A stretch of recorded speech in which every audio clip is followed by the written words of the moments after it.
الحمد لله نحمده ونستعينه ونستغفره ونؤمن به ونتوكل عليه ونعوذ بالله من شرور أنفسنا ومن سيئات أعمالنا من يهده الله فلا مضل له ومن يضلله فلا هادي له ونشهد أن لا إله إلا الله وحده لا شريك له ونشهد أن محمدا عبده ورسوله اللهم صل على محمد وعلى آل محمد كما صليت على إبراهيم وعلى آل إبراهيم إنك حميد مجيد اللهم بارك على محمد وعلى آل محمد كما باركت على إبراهيم وعلى آل إبراهيم إنك حميد مجيد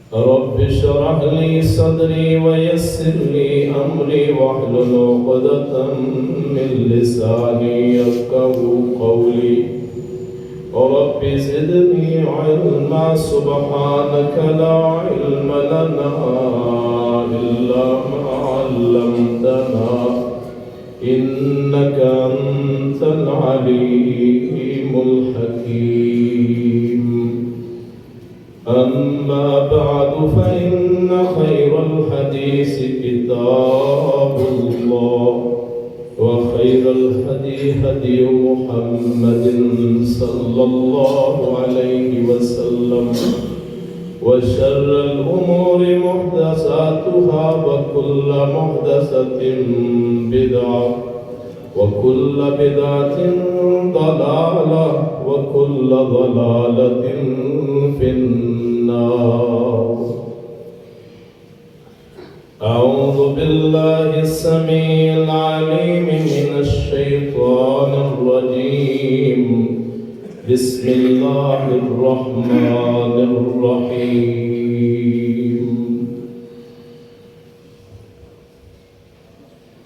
يؤمنون بالله واليوم الآخر ويأمرون بالمعروف وينهون عن المنكر ويسارعون في الخيرات وأولئك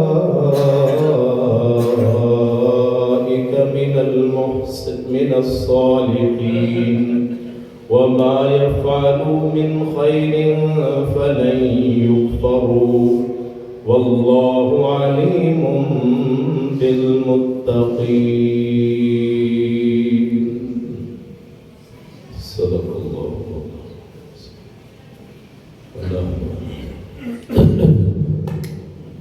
شاہدین برادران اسلام انشاءاللہ منگل یا بدھ کو رمضان شروع ہوگا پہلا روزہ منگل یا بدھ کو اور 1 مہینہ تک رمضان ہمارے ساتھ رہے گا 29 یا 30 دن کیونکہ اسلامی مہینہ یا 29 کا ہوتا ہے یا 30 کا ہوتا ہے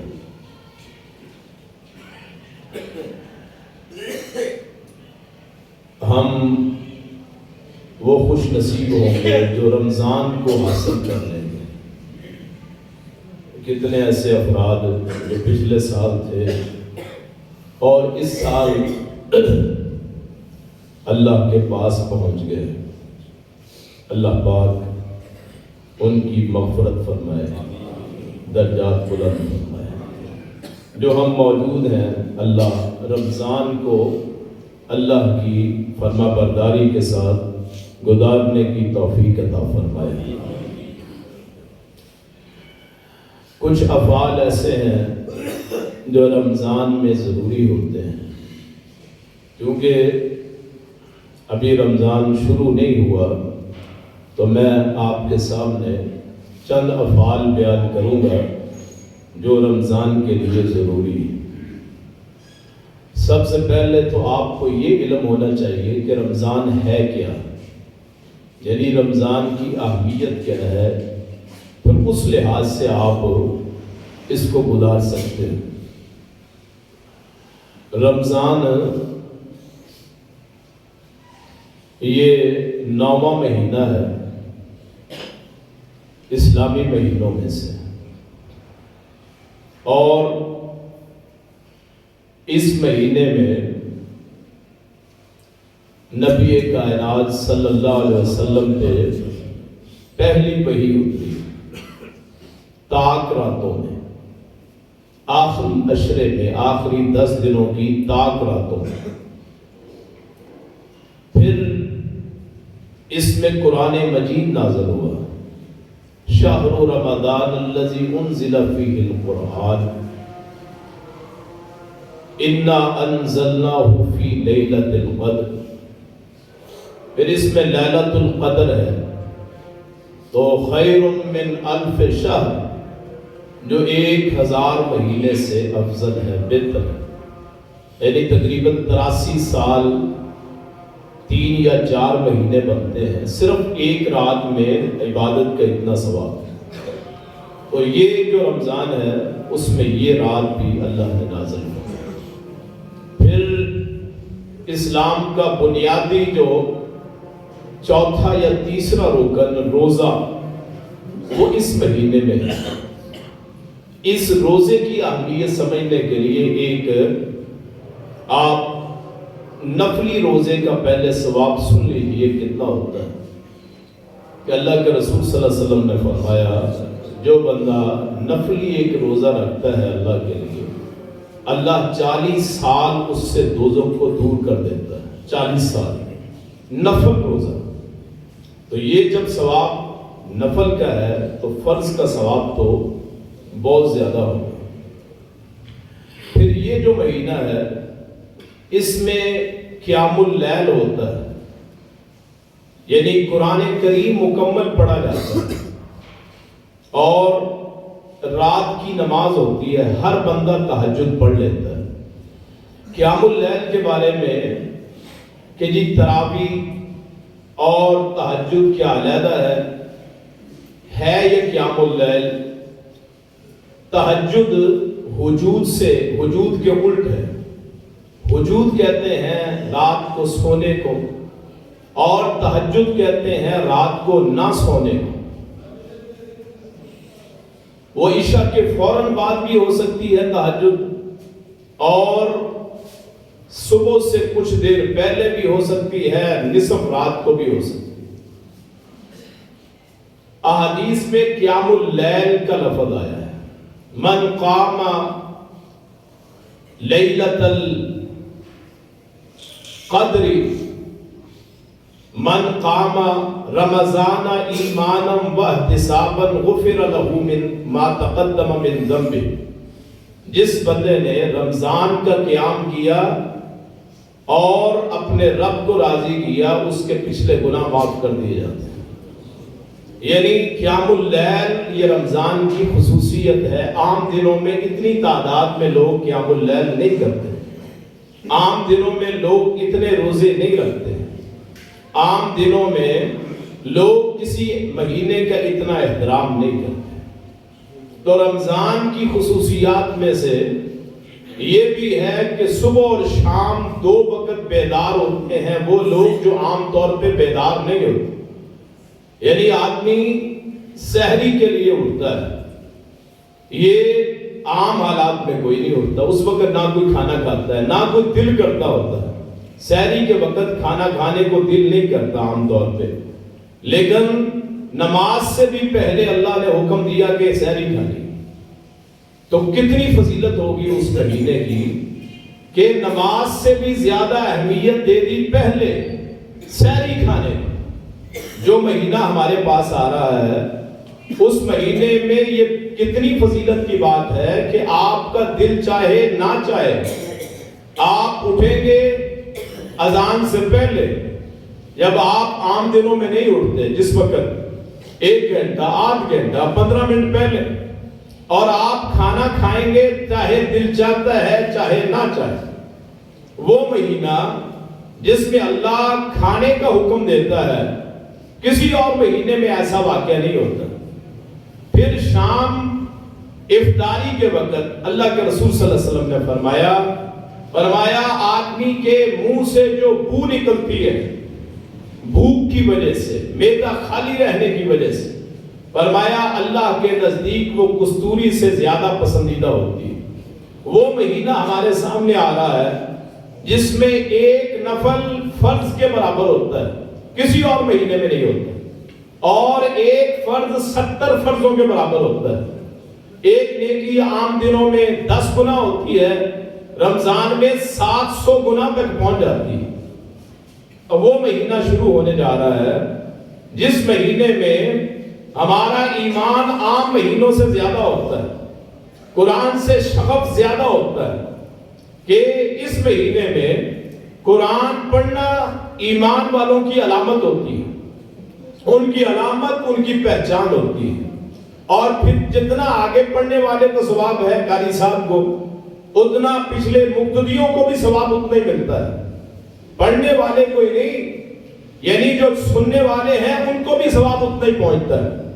اور پھر اس مہینے کی ایک اور خصوصیت ہے اعتکاف، کہ اعتکاف بیٹھا جاتا ہے. اعتکاف کا معنی ہے کسی جگہ جا کے جم جانا، کہ قبر جتنی جگہ آپ کو ملتی ہے اگر صحیح اعتکاف آپ کرنا چاہیں تو اس کا طریقہ یہ ہے جتنی قبر کی جگہ ہے بس اتنی ہو. قبر میں ساز و سامان نہیں ہوتا، اعتکاف میں بھی ساز و سامان نہیں ہوتا. قبر میں آدمی کسی سے بات نہیں کرتا، یہاں بھی کسی سے بات نہیں کرتا. قبر میں آدمی تنہا ہوتا ہے، معتکف جس میں آدمی ٹھہرا ہوتا ہے اس میں بھی تنہا ہوتا ہے. اور یہ یاد دلاتا ہے کہ اللہ تعالیٰ کے پاس ایک دن قبر میں جانا ہے. تو اس مہینے کی خصوصیت یہ ہے، رسول اللہ صلی اللہ علیہ وسلم نے فرمایا کہ اس مہینے میں قبر کا عذاب نہیں ہوتا. اس مہینے میں جس دن یہ شروع ہوتا ہے مہینہ، شیطان جکڑ دیے جاتے ہیں. فرمایا رحمت کے دروازے کھول دیے جاتے ہیں، اور یہاں اس مہینے میں جہنم کے دروازے بند کر دیے جاتے ہیں. وہ مہینہ جو ہمارے سامنے آ رہا ہے اللہ کا مہمان مہینہ، جس مہینے کی قدر و منزلت صرف اتنی بات سے پتہ چلتی ہے کہ رسول اللہ صلی اللہ علیہ وسلم نے فرمایا کہ اللہ تعالیٰ نے فرمایا الصوم لی وانا اجزی بہ، روزہ میرے لیے ہے اور میں ہی اس کا بدلہ دوں گا. یعنی روزہ اللہ کے لیے ہے. فرشتے پوچھتے ہیں کیا ثواب لکھنا ہے؟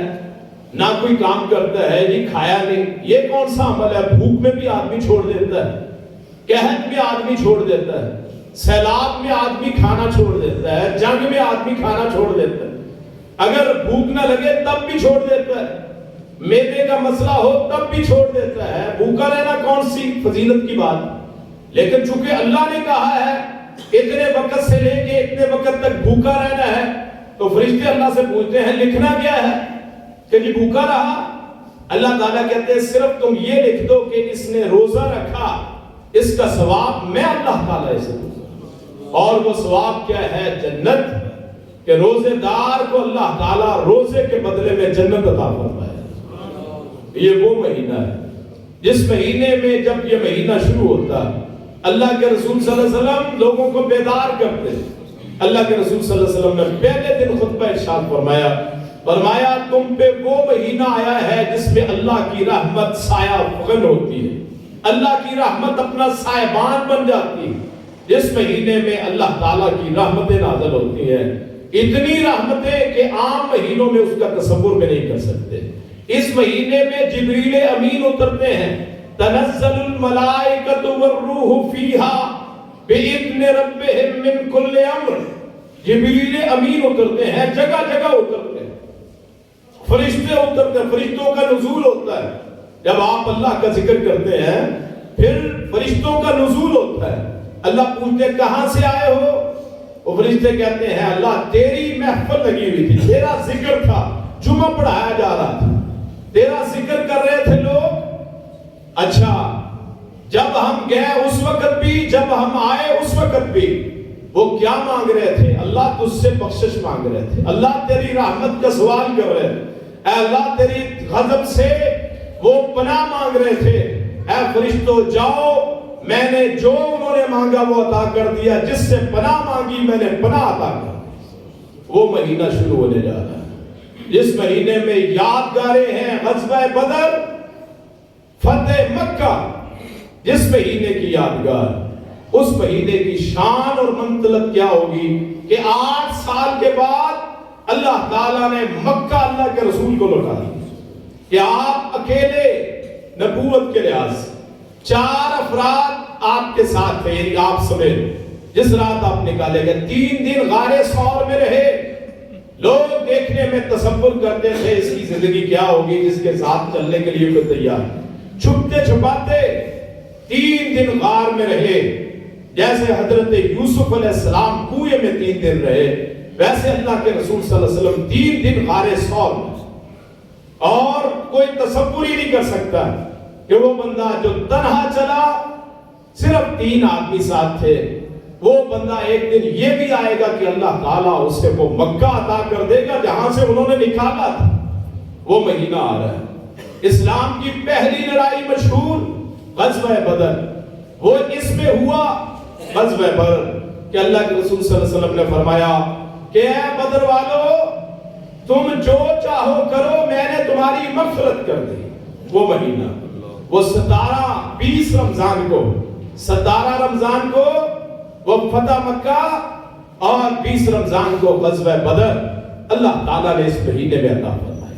وہ جس کے 3 عشرے اللہ نے بنائے.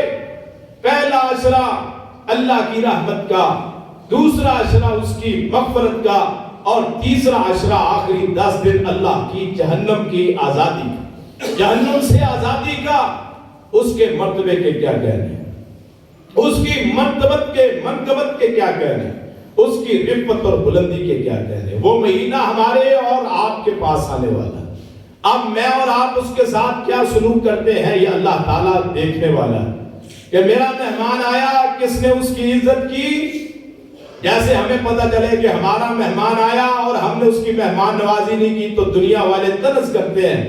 ایسے یہ اللہ کا مہمان مہینہ اگر ہم اس کا خیال نہیں کریں گے، فرشتے طنز کریں گے، قیامت کے دن لکھیں گے کہ اس بندے نے اللہ کے مہینے کی قدر نہیں کی. اب اس میں کرنا کیا ہے؟ سب سے پہلے دل اور نیت کو صاف کرنا ہے.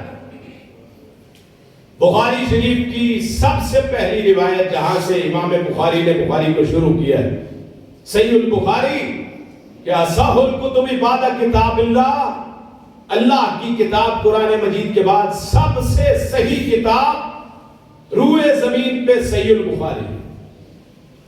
آج بڑا ترقی کا زمانہ ہے کہ جو قرآن کی حیثیت ہے الہامی کتابوں میں، اسی طرح صحیح البخاری کی اہمیت ہے حدیث کی کتابوں. ایک روایت بھی غلط نہیں ہے، ساری روایت سے.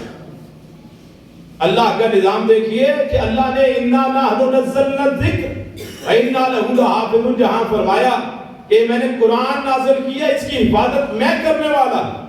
اسی طرح اللہ تعالیٰ نے وحی خفی کے ذریعے اللہ تعالیٰ نے رسول اللہ کی حدیث کو، آپ کے فرامین کو لوگوں تک پہنچائے جو آج ہمارے پاس موجود. اور آپ حیران ہوں گے کہ امام وراق جو امام بخاری کے شاگرد، منشی لکھنے والے، کتابت کرنے والے، وکالت کرنے والے، ان کا جو اس دور کا صحیفہ ہے لکھا ہوا بخاری کا، آج کی بخاری میں ایک حرف کا بھی فرق نہیں. جیسے اس دور کا قرآن جو حضرت عثمان نے جمع کیا تھا، 7 نسخے بنائے تھے، 7 صوبے تھے اسلامی سلطنت کے. اس دور کا جو آج بھی ترکوں وہاں استنبول میں موجود ہے، وہاں کے عجائب گھر میں موجود ہے، وہاں کے ذخیرے میں یہ قرآن اٹھا لیں وہ قرآن اٹھا لیں، ایک حرف کا بھی کمی بیشی نہیں ہے۔ اسی طرح جو اس دور کا صحیفہ جو امام براق نے لکھا، امام بخاری کے شاگرد نے، 4 تقریباً مشہور شاگرد ہیں جنہوں نے بخاری لکھی ہے، اس دور کا صحیفہ آج کی بخاری اٹھا کے دیکھ لیں، ایک حرف کا بھی فرق نہیں۔ تو یہ وہ اللہ کے رسول صلی اللہ علیہ وسلم جو آپ کو عطا ہوا، وہ سارے معاملات اللہ تعالیٰ نے اس طرح محفوظ کر لیے۔ اس رمضان میں یہ خصوصیت ہوئی کہ حدیث کی ابتدا رمضان میں۔ آپ کو یہ پتا ہونا چاہیے کہ قرآن کی صداقت کے لیے حدیث کا ماننا ضروری۔ آپ کو کس نے بتایا کہ یہ قرآن کریم رمضان میں نازل ہوا اور کون سی رات میں نازل ہوا؟ قرآن میں تو صرف اتنا ہے اِنَّا أَنزَلْنَاهُ فِي لَيْلَةِ الْقَدْرِ، لیکن یہ نہیں لکھا کون سا مقام تھا، کہاں نازل ہوا، کس موقع پہ نازل ہوا، کون سی غار تھی، کون فرشتہ آیا تھا، نہیں لکھا۔ یہ ساری معلومات آپ کو حدیث سے ملے گی۔ تو میرے بھائی، اللہ تعالیٰ نے اس آپ کی احادیث کے ذخیرے میں سب سے صحیح کتاب صحیح البخاری، اس کی پہلی روایت جو آتی ہے انما الاعمال بالنیات، اعمال نیتوں کے ساتھ، انما لکل امرئ ما نوی، آدمی کو وہی ملے گا جو اس نے نیت کی ہے۔ اس روایت میں موجود من کانت ہجرتہ الی اللہ ورسولہ فہجرتہ الی اللہ ورسولہ، جس بندے کی ہجرت اللہ رسول کی طرف تھی، اللہ تعالیٰ نے لکھ دیا کہ اس کی ہجرت میرے اور میرے رسول کی طرف تھی۔ من کانت ہجرتہ لدنیا او امرأۃ یصیبھا فہجرتہ الی ما ہاجر الیہ، کہ جس نے کسی عورت یا کسی دنیا کی طرف ہجرت کی اور اپنی نیت کو اس طرف لگایا، اللہ تعالیٰ چاہے دیکھنے میں کتنا ہی لوگوں کو محسوس ہوتا بڑا مخلص آدمی ہے، کیونکہ دلوں کے ہاتھ اللہ جانتا ہے۔ جب آپ نیت کرتے ہیں کسی کو پتہ نہیں ہوتا، اسی لیے کہا جاتا ہے جو نماز میں نیت کی جاتی ہے بول کے، 2 رکعت نماز، 4 رکعت نماز، 3 رکعت نماز، پیچھے اس امام کے، سارا جھوٹ گھڑی ہوئی باتیں، کوئی نیت کا تصور نہیں ہے الفاظ کے ساتھ۔ نیت کہتے ہیں آپ کے دل کے ارادے کو، کہ میں آیا ہوں، مجھے پتا ہے میں نے اپنے رب کے سامنے کھڑا ہونا ہے، کیا ہے جی ظہر کی نماز کے لیے آیا ہوں۔ نیت اپنی طرف سے لوگوں نے بنا لی، 4 رکعت نماز، 3 رکعت نماز، 2 رکعت نماز، پیچھے اس امام کے، کوئی تصور نہیں ہے۔ اللہ تعالیٰ نے لکھ دیا، جہاں آپ کی نیت، آپ کا ارادہ ہوا، اللہ کو علم ہے، اللہ عالم الغیب، سب سے زیادہ غیب کو جاننے والا ہے، غیب کو پہچاننے والا ہے، وہ اللہ تعالیٰ لکھ لیتا ہے۔ رمضان میں سب سے مین چیز جو پہلی ہے کہ اپنے دل اور اپنی نیت کو صاف کر لیں۔ قرآن کہتا ہے سورہ ہود، من کان یرید الحیات الدنیا وزینتہا نوفیہا الیہ فیہا وہم فیہا لا یبخسون، جو بندہ دنیا چاہتا ہے، دنیا کی خوشنودی چاہتا ہے، دنیا کے زیب و زینت چاہتا ہے، ہم اس کو مکمل دنیا دے دیتے ہیں، اس کے ارادے پورے ہوتے ہیں۔ اور اولئک الذین لیس لہم فی الآخرۃ الا النار، اس کے لیے آخرت میں پھر سوائے آگ کی کوئی چیز نہیں ہوتی۔ وَحَبِطَ مَا صَنَعُوا فِيهَا وَبَاطِلٌ مَا كَانُوا يَعْمَلُونَ، سورہ ہود کہتی ہے کہ پھر اس کے سارے اعمال ضائع ہو جاتے ہیں اگر نیت اور دل خالص نہیں۔ اگر دل میں آدمی کے چور ہے، اگر دل میں آدمی کے یہ ہے کہ چلو ظاہری طور پہ ہوتے ہیں، میرے بھائیوں پھر قیامت کو بھگتنا پڑے گا، اللہ کی عدالت لگے گی۔ سب سے پہلے آپ کا یہ ہے کہ آپ کی نیت صاف ہو، صاف نیت کے ساتھ جو بھی آپ عمل کریں گے اللہ تعالیٰ قبول کرے گا، اس میں کمی بیشی ہو سکتی ہے۔ آپ صاف نیت کر کے نماز کے لیے آ گئے، آپ کا دھیان کہیں اور بھی چلا گیا، اللہ کو پتا ہے نیت صاف ہے، اللہ اس اپنے بندے کے اس عمل کو قبول فرما لیتا ہے۔ قیامت کا دن ہوگا، اللہ اپنے بندے کو ایسے جیسے دوست کو آدمی کہتے ہیں جفا ڈال دے، اللہ تعالیٰ جفا ڈال لے گا اپنے بندے کو اور اس کو اکیلے کو پوچھے گا فلاں گناہ کیا، فلاں گناہ کیا، فلاں گناہ کیا، ہاں جی کیا، میں نے دنیا میں تجھ پہ پردہ ڈالا چونکہ اس لیے کہ تیری نیت صاف تھی، جاؤ میں نے اس گناہ کو نیکیوں میں تبدیل کر دیا۔ سب سے پہلی بات یہ ہے آپ کی نیت صاف ہو کہ میں نے روزہ رکھنا ہی رکھنا ہے. بعض لوگ کہتے ہیں کمزوری ہو جاتی, بعض لوگ کہتے ہیں کام کرنا ہوتا ہے. میرے بھائی جب اللہ کا حکم اتر پڑے پھر یہ نہیں دیکھنا کہ کمزوری ہوگی یا میں نے کام کرنا ہے. اللہ رزق کا بھی مالک ہے, اللہ ذلت عزت کا بھی مالک ہے. تو یہ کہے کہ میری دکان, میرا کاروبار, میری ریڑھی, میری مزدوری, میرا کام مجھے فائدہ دیتا ہے, نہیں میرے بھائی, یہ رزق کے تو اللہ نے وسیلے بنائے ہیں. اللہ تو ویسے رزق دیتا ہے جیسے اللہ پرندوں کو رزق دیتا ہے جن کا ارادہ ہی کچھ نہیں ہوتا. خالی پیٹ جاتے ہیں, یا تغدو خماسن وتروح بطانن, صبح جاتے ہیں خالی پیٹ, شام کو لوٹتے ہیں پیٹ بھرے ہوتے ہیں. یہ جو ہمارے روزی کھانے بنے ہوئے ہیں ہم نے سلسلے کھو رکھے ہیں, اللہ تعالیٰ چاہتا تو ایک ایک مقام پہ ویسے رزق دیتا ہے جیسے حضرت مریم کو رزق دیتا ہے علیہ السلام. تو یہ نیت کہ میں نے روزہ رکھنا ہے, ہر حال میں رکھنا ہے, بھوک برداشت کرنی ہے, پیاس برداشت کرنی ہے, اللہ کا حکم ماننا ہے, اپنی تعبیر نہیں کرنی. بالکل اسی طرح جیسے اللہ تعالیٰ نے حکم نازل کیا, یہودیوں کو کہا کہ تم نے ہفتے والے دن مچھلیاں نہیں پکڑنی. ساحل سمندر پہ رہتے تھے, گزارا مچھلیوں کے ساتھ تھا. ان کے 3 گروہ بن گئے. ایک گروہ انہوں نے سیدھی نافرمانی شروع کر دی. ایک گروہ جیسے ہم تعویلیں کرتے ہیں, انہوں نے کیا کرنا کہ ساتھ ایک بڑا گڑھا کھود دیا, نہر, مچھلیوں کو وہاں چھوڑ دیتے, ہفتے والے دن نہ پکڑتے, اتوار والے دن پکڑ لیتے.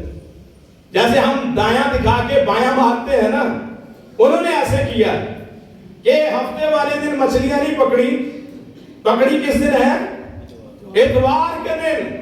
اور اللہ کی قدرت یہ تھی, اللہ آزماتا ہے کہ ہفتے والے دن مچھلیاں ہی مچھلیاں, باقی دن مچھلی نظر ہی نہ آئے. انہوں نے سوچا ایسے تو بھوکے مر جائیں گے. انہوں نے کیا کیا, پوری نہر کھود ڈالی, ہفتے کو پانی چھوڑ دیتے, مچھلیاں ادھر آ جاتی, بند کر دیتے, اتوار کو پکڑ لیتے.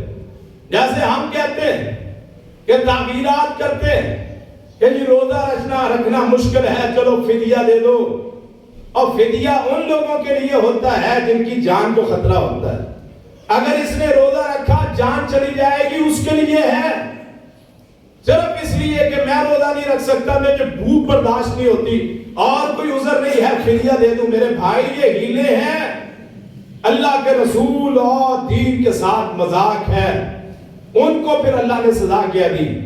اللہ تعالیٰ نے وہ ہیلا کرنے والوں کی صورتوں کو بندر اور سور کی صورتیں بنا دی کہ وہ دیوار کر رکھی تھی انہوں نے کہ یہ ہے متقی جو کہتے ہیں ہم مچھلی نہیں پکڑیں گے ہفتے کو, اور اس کے لیے ہیلا بھی نہیں کرتے. انہوں نے اپنی علیحدہ بستی انہوں نے آباد کر لی.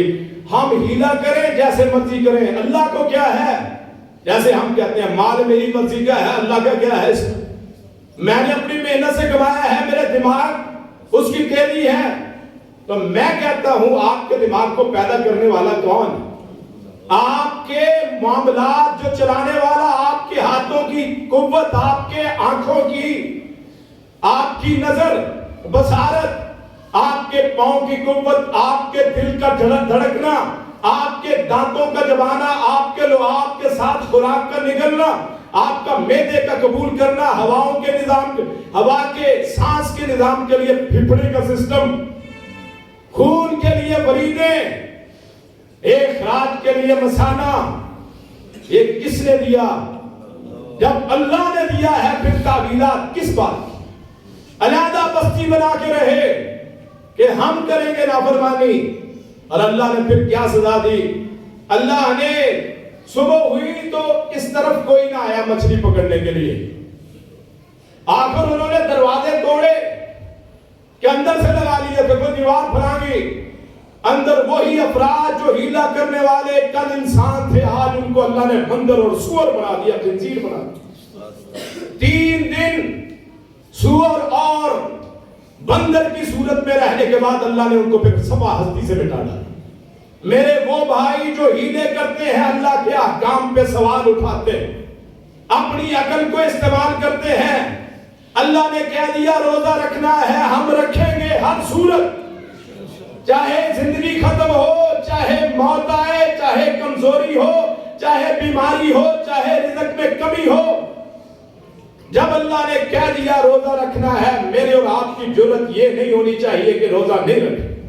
ما کان للمؤمن ولا مؤمنۃ اذا قضى الله ورسوله امرا ان يكون لهم الخيرة من امرهم ومن يعص الله ورسوله فقد ضل ضلالا مبینا، کہ کسی مومن مرد اور عورت کو یہ اختیار نہیں ہے کہ جب اللہ رسول فیصلہ کر دے کہ اپنی مرضی استعمال کر سکے، اور جو اللہ رسول کی مخالفت کرتا ہے، نافرمانی کرتا ہے، وہ بالکل صاف گمراہ ہوگا۔ روزہ اللہ نے کہا رکھنا، ہم نے کہا رکھنا۔ صحابہ کرام کو 3 مواقع پہ شراب حرام ہوئی، ایک مرتبہ ہی نہیں کہا گیا۔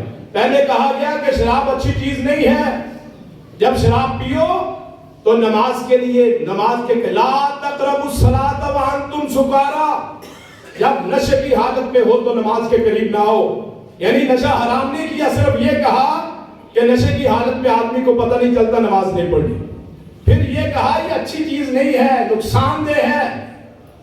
پھر تیسری مرتبہ کہا انما الخمر والمیسر والانصاب والازلام ازلام رجس من عمل الشیطان فاجتنبوہ، یہ چیزیں یہ پلید ہیں، ان سے بچ جاؤ تاکہ تم کامیاب ہو جاؤ۔ تو صحابہ نے کوئی عذر نہیں کیا، صحابہ نے عذر نہیں کیا۔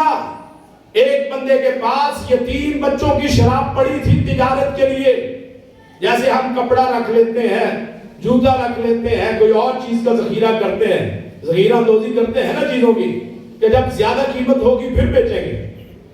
کہتے ہیں میں نے اپنے یتیم بھتیجوں کی شراب رکھی ہوئی تھی تجارت کے لیے کہ جب زیادہ ریٹ ہوگا بیچیں گے، لیکن جب یہ کان میں اذان پڑی، یہ آواز پڑی، ان مٹکوں کو ایسے بہا دیا اور برتنوں کو بھی توڑ دیا کہیں اللہ رسول کی نافرمانی نہ ہو۔ صحابہ کہتے ہیں جس دن شراب کی حرمت کا حکم نازل ہوا، مدینے میں شراب ایسے وہاں پھیلی ہوئی تھی، گری ہوئی تھی، جیسے پانی دوڑتا ہے، جیسے کھالوں میں پانی چھوڑا جاتا ہے۔ لوگوں نے یہ پرواہ نہیں کی کہ ہمارا رزق خراب ہو گیا، اور رزق کا مالک اللہ ہے۔ اسی لیے پھر اللہ تعالیٰ نے دنیا کی امامت 750 سال تک عربیوں کے ہاتھوں میں دی، آپ کے اس بر صغیر پہ حکومت کی۔ اور ہمارے حال کیا ہے؟ ہم اللہ کے حکموں پہ اعتراض کرتے ہیں، دنیا ہمیں حقارت سے دیکھتی ہے، دنیا ہمیں بھیک مانگنے والوں کے نام سے جانتی ہے، دنیا ہمیں اپنی خودداری بیچنے والوں کے نام سے جانتی ہے۔ اس میں نہ کسی سیاستدان کا قصور ہے، نہ کسی اور کا، ہماری سوچ کا قصور ہے کہ ہم نے اللہ کے حکموں پہ ہم نے اپنی طرف سے طنز کیے، اپنی طرف سے تعویلات کی۔ میرے بھائی، اللہ کے احکام پہ تعویلیں نہیں کرتے، اللہ کے احکام کو ادخلوا فی السلم کافہ، جو کہہ دیا اس کو ماننا ہے۔ نہیں مانیں گے تو آپ اس سب پہ سے نکل گئے جن کو اطاعت کرنے والے کہا جاتا ہے، بات ماننے والے کہا جاتا ہے۔ اپنے دلوں کو صاف کریں کہ ہم نے نیت ہے جی روزہ رکھنا ہی رکھنا ہے، نماز پڑھنی ہی پڑھنی ہے، قیام اللیل کرنا ہی کرنا ہے، سحری افطاری کا اہتمام کرنا ہی کرنا ہے، زکوٰۃ دینی ہی دینی ہے، زکوٰۃ ادا کرنی ہے۔ سال آپ کو لگتا ہے آپ کے 1 لاکھ کے پیچھے 2500 جب آپ دیں گے تو آپ کا 97,500 رہ گیا، آپ سمجھتے ہیں مال کم ہو گیا۔ اللہ تعالیٰ کہتے ہیں نہیں، یرب الصدقات، اللہ تعالیٰ صدقات کی وجہ سے اللہ رحمتیں کرتا ہے، رزق بڑھ جاتا ہے۔ آپ اور میں تصور نہیں کر سکتے جہاں سے میرا اللہ رزق دیتا ہے۔ من یرزقہ من یتوکل علی اللہ فہو حسبہ ان اللہ بالغ امرہ قد جعل اللہ لکل شیء قدرا، جو بندہ اللہ پہ توکل کرتا ہے اللہ اس کے لیے راستے کھولتے جاتا ہے، چاہے دیکھنے میں کتنے ہی تنگ حالات کیوں نہ ہو۔ سب سے پہلی بنیادی چیز یہ ہے کہ آپ کی نیت صاف ہونی چاہیے کہ میں نے روزہ رکھنا ہے۔ پچھلے سال سے زیادہ روزے رکھے، پچھلے سال میرا خیال ہے معاشرہ ہمارا 5 سے 7% روزہ رکھتا ہے، پورے روزے اگر آپ دیکھیں۔ کوئی کیا کرتا ہے جی پہلے 3 روزے رکھ لیے، کوئی کہتا ہے جی آخری 10 روزے رکھ لیے، کوئی کہتا ہے جی جمعے کے روزے رکھوں گا۔ کیوں نہیں ایسا ہوتا ہے کہ نہیں؟ ہمارے معاشرے میں ایسے ہی ہے، چلو آج روزہ رکھ لیا، کل ناگا کروں گا، پورے 30 روزے یا 29 بغیر کسی سبب کے آپ ایک روزہ بھی چھوڑ نہیں سکتے۔ پورے روزے پچھلے سال 7% تھی اگر، تو اس سال کوشش کرنی ہے ڈبل وہ لوگ ہوں جنہوں نے روزہ رکھنا ہے۔ معاشرے میں کوئی کھاتا نظر نہ آئے۔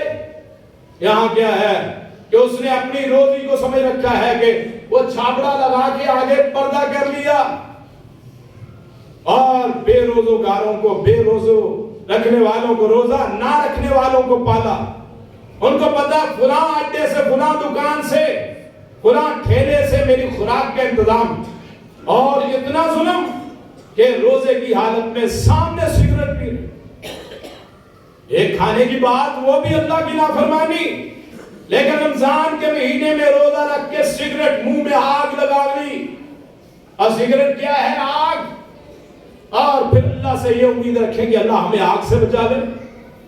نیت خالص ہے۔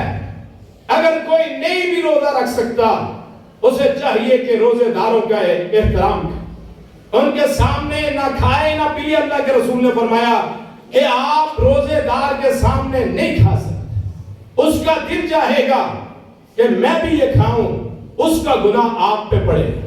اور آپ کو پتا ہے ایک روزہ توڑنے کا گناہ کتنا ہے؟ میرے رسول کریم صلی اللہ علیہ وسلم نے فرمایا جو بندہ جان بوجھ کے روزہ رکھ کے توڑ دے، اسے گناہ کتنا ہے؟ ساری زندگی وہ خلا پورا نہ ہو سکے، کمی پوری نہ ہو سکے، اور اس کا بدلے میں کیا کرنا پڑے گا؟ اگر کسی کو مسئلے کا نہیں پتا تھا، 2 مہینے کے پیدر پہ روزے رکھے گئے۔ پیدر پہ کہتے ہیں مسلسل۔ ایک روزہ توڑنے کا گناہ اتنا ہے، 60 مسکینوں کو کھانا کھلائے یا 60 مسکینوں کو لباس پہنائے، اتنا گناہ ہے۔ میرے بھائیوں، اللہ کا حکم آ گیا روزہ رکھنا ہے، ہم نے روزہ رکھنا ہی رکھنا۔ دوسری بات روزے کے لائق کیا ہے کہ اللہ سے قربت بڑھانی ہے، اللہ سے معافی مانگنی ہے، اللہ تعالیٰ سے قُلْ يَا عِبَادِيَ الَّذِينَ أَسْرَفُوا عَلَىٰ أَنفُسِهِمْ لَا تَقْنَطُوا مِن رَحْمَتِ اللَّهِ إِنَّ اللَّهَ يَغْفِرُ الذُّنُوبَ جَمِيعًا۔ میرے اے پیغمبر، اے پیارے پیغمبر، اے محتشم پیغمبر، اے محترم پیغمبر، اے مقدس، اے منزہ، بالا عرفہ، اعلیٰ پیغمبر فرما دیجئے کہ اے وہ بندو جنہوں نے اپنی ذات پہ ظلم کر لیا، جنہوں نے جبر کیا، نافرمانیاں کی، اللہ کی رحمت سے کبھی مایوس مت۔ آپ کے پچھلے کئی سالوں کے روزے رہتے ہیں، آپ کی بہت ساری نمازیں رہ گئیں، آپ کے بہت سارے اللہ کی نافرمانی کے کام ہو گئے، تو مایوس نہیں ہونا، ماضی کو ماضی رہنے دیں۔ اللہ آپ کے اگر آپ اللہ کی طرف آتے ہیں، معافی مانگتے ہیں، اللہ آپ کے ان گناہوں کو نیکیوں میں تبدیل کر دے۔ اللہ کی رحمت سے مایوس نہیں ہونا، اس کا قرب حاصل کرنا ہے۔ زیادہ وقت روزے میں خاموش رہنا ہے، اپنے اللہ کو یاد کرنا ہے، استغفار کرنا ہے، اپنے اللہ کو منانا ہے، اپنے اللہ سے گناہوں کی معافیاں مانگنی ہے، اپنے اللہ سے تعلق بنانا ہے جیسے سب سے قریبی دوست ہو، اپنے اللہ سے ویسے بات کرنی ہے جیسے اس رازدار آدمی سے بات کرتا ہے، میرا رازدار ہے، اس سے میں بات کرتا ہوں کہ آگے نہیں پہنچائے گا، میں نے اپنے اللہ سے ویسے بات کرنی ہے، اپنے اللہ سے ویسے کلام کرنی ہے، اپنے اللہ سے ویسے گفتگو کرنی، اپنے اللہ کو ویسے منانا ہے جیسے کوئی اپنا بہت محبت کرنے والا وہ اپنے دوست کو مناتا ہے۔ کوئی ناراض ہو جائے اس کے بغیر نہیں رہ سکتا، جیسے آپ باپ اور بیٹے کی محبت یا بیٹے اور ماں کی محبت کو لگا لیں کہ وہ وقتی طور پہ غصہ کر بھی جائے اس کے بغیر گزارا نہیں ہے۔ میرا اللہ وہ ہے جو 69 ماؤں سے زیادہ اپنے بندے سے پیار کرتا ہے۔ 207 باپ ایک طرف ہو، اللہ کی محبت اس کا پیار ایک طرف ہو، اس مولا سے ایسا تعلق بنانا ہے۔ میرے مولا اگر تو ناراض ہے تو آج میں نے تجھے راضی کر کے جانا ہے، یہ پڑھنا ہے، یا اللہ میں تجھ پہ راضی۔ بعض احباب وہ اپنی تکالیف کو دیکھ کے وہ کبھی آدمی کے دل میں ہول اٹھتا ہے کہ میری آزمائش زیادہ ہو گئی، نہیں اس حال میں بھی کہنا ہے یا اللہ میں تجھ پہ راضی، تیری عطا پہ راضی، تیری آزمائش پہ راضی، تیرے میں مصائب پہ راضی، تیری تکلیف پہ راضی، تیرے دینے پہ راضی، تیرے لینے پہ راضی، تیرے محروم کرنے پہ راضی، تیرے عطا کرنے پہ راضی، تیری عنایت پہ راضی، تیرے دین پہ راضی، تیرے نبی پہ راضی، تیرے میں قرآن پہ راضی، تیری میں شریعت پہ راضی۔ جب بندہ اپنا یہ ورد بنائے کہ اللہ ہر حال میں میں راضی، الحمدللہ علی کل حال۔ کسی نے پوچھا کیسے حالات ہیں؟ چاہے برے ترین حالات، مرگ کے قریب، مرنے کے قریب، انتہائی تکلیف دہ حالات، لیکن آگے سے یہ کہ الحمدللہ، اللہ کا شکر ہے۔ اللہ کو اتنا پیار آتا ہے، اللہ کہتا ہے یہ مجھ پہ راضی، اے فرشتوں گواہ ہو جاؤ میں اپنے اس بندے پہ راضی، یہ مجھ پہ راضی ہو گیا، میں اس پہ راضی ہو گیا۔ اللہ تعالیٰ پھر فیصلے کرتا ہے، عجیب کرتا ہے۔ اللہ سے تعلق بڑھانا ہے، اللہ سے بخشش مانگنی ہے، اللہ سے رزق مانگنا ہے، اللہ سے اولاد کے لیے دعائیں مانگنی ہے، اللہ سے والدین کے لیے دعائیں مانگنی ہے، اللہ سے بھائیوں کے لیے دعا مانگنی ہے، اپنے لڑے ہوئے بھائیوں سے صلح کرنی، قریب کرنا ہے، کسی کا حق مارا ہے حق دینا ہے، چھوٹوں پہ شفقت کرنی ہے، بڑوں کا احترام کرنا ہے، صلہ رحمی کرنی ہے، اپنے اللہ کو راضی کرنے کے لیے اپنی انا کو چھوڑنا ہے۔ رسول اللہ صلی اللہ علیہ وسلم نے فرمایا وہ بندہ، جو بندہ اپنے حق ہونے کے باوجود چھوڑ دیتا ہے کہ میرا حق ہے میں چھوڑ دیتا ہوں حق، اللہ کے رسول صلی اللہ علیہ وسلم نے فرمایا اللہ اس کا گھر جنت کے درمیان میں بناتا ہے۔ اور جو بندہ نہ حق ہو، مجھے پتا ہے کہ میں صحیح نہیں ہوں لیکن میری انا ہے، میں اڑا ہوا ہوں، میری عزت ہے، وہ اس کے باوجود اللہ کے لیے وہ اپنا جھوٹ چھوڑ دیتا ہے، اپنی انا چھوڑ دیتا ہے۔ رسول اللہ نے فرمایا اللہ کو اتنا عمل پسند آتا ہے کہ اللہ اس کا گھر بھی جنت کے ارد گرد بنا دیتا ہے۔ میرے بھائیوں، رمضان پتہ نہیں کسی کو میسر ہونا ہے کہ نہیں، پتہ نہیں کسی نے اگلا رمضان دیکھنا ہے کہ نہیں۔ میرے بھائیوں، اللہ کے بندے بن جاؤ۔ میں اور آپ اپنے گریبانوں میں جھانکیں کہ آج سے پہلے جو کچھ ہوا مولا تو معاف کر دے، آئندہ میں تیرا بندہ بن کر رہوں گا۔ آپ کو شاید ابد کا لفظی معنی مجھے یا آپ کو اس کا نہ ہو، اللہ تعالیٰ نے ابد کا معنی بڑا سمجھا ہے۔ جب نبی صلی اللہ علیہ وسلم کو عزت دینی ہو اللہ ابد کا لفظ بولتا ہے۔ 2-3 مقام میں پڑھوں گا۔ ان کنتم فی ریب مما نزلنا علی عبدنا، قرآن نازل کرنے کی باری آئی، شرف کی بات ہوئی تو اللہ نے کہا اگر تم شک کرتے ہو ہمارے اس بندے پر جس پہ یہ قرآن نازل ہوا۔ پھر معراج اللہ کے رسول کو ہوئی، قرآن کہتا ہے، اللہ تعالیٰ فرماتا ہے سبحان الذی اسرا بعبدہ لیلا من المسجد الحرام الی المسجد الاقصی۔ ہم نے اپنے بندے کو، اپنے نوکر کو، اپنے مزدور کو ہم نے معراج کروائی، اسرا کروایا، سیر کروائی۔ پھر اللہ تعالیٰ انہو لما سورہ مزمل، سورہ حج، سورہ جن، انہو لما قام عبد اللہ، رسول اللہ کو کہا گیا۔ میرے بھائیوں، جب قرآن کی باری آئی اللہ نے پھر ابد کہا تبارک الذی نزل الفرقان علی عبدہ، برکت ہے وہ ذات جس نے اپنے بندے پہ اس قرآن کو نازل کیا۔ ابد بہت بڑا لفظ ہے، انبیاء کے القاب کے بعد اگر کوئی مجھ سے پوچھئے سب سے بلند لقب کیا ہے، وہ ہے ابد کا لفظ، جس کو اللہ تعالیٰ نے اپنے رسول کے ساتھ جوڑا ہے۔ میرے بھائیوں، ہم اللہ کے بندے بنے، اللہ کے خدمت گزار بنے، اللہ کے غلام اور نوکر بنے۔ جہاں اللہ نے کہہ دیا مان لیا، جہاں سے روک دیا رک جانا ہے۔ اللہ تعالیٰ مجھے آپ کو یہ رمضان اسی طرح گزارنے کی توفیق عطا فرمائے کہ جب یہ رمضان ختم ہو، عید کے دن جب ہم جائیں تو اللہ سارے رمضان کی ہماری خطائیں معاف کر کے، پچھلی زندگی کی خطائیں معاف کر کے وہ ساری نیکیوں میں تبدیل کر دے اور روزوں کا پورا پورا بدلہ دے۔ اور وہ بدلہ کیا ہے کہ اپنی جنت میں داخل کر لے۔ انہی الفاظ پہ اپنی بات ختم کرتا ہوں۔ اللہ پاک مجھے اور آپ کو صحیح بات سننے کی، اس پہ عمل کرنے کی توفیق عطا فرمائے۔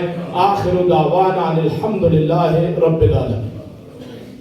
مسجد کے لیے اپیل ہے، مسجد کے لیے کہ بل ہی، میرا خیال ہے ہماری زندگی شاید اب بلوں کے لیے ہے۔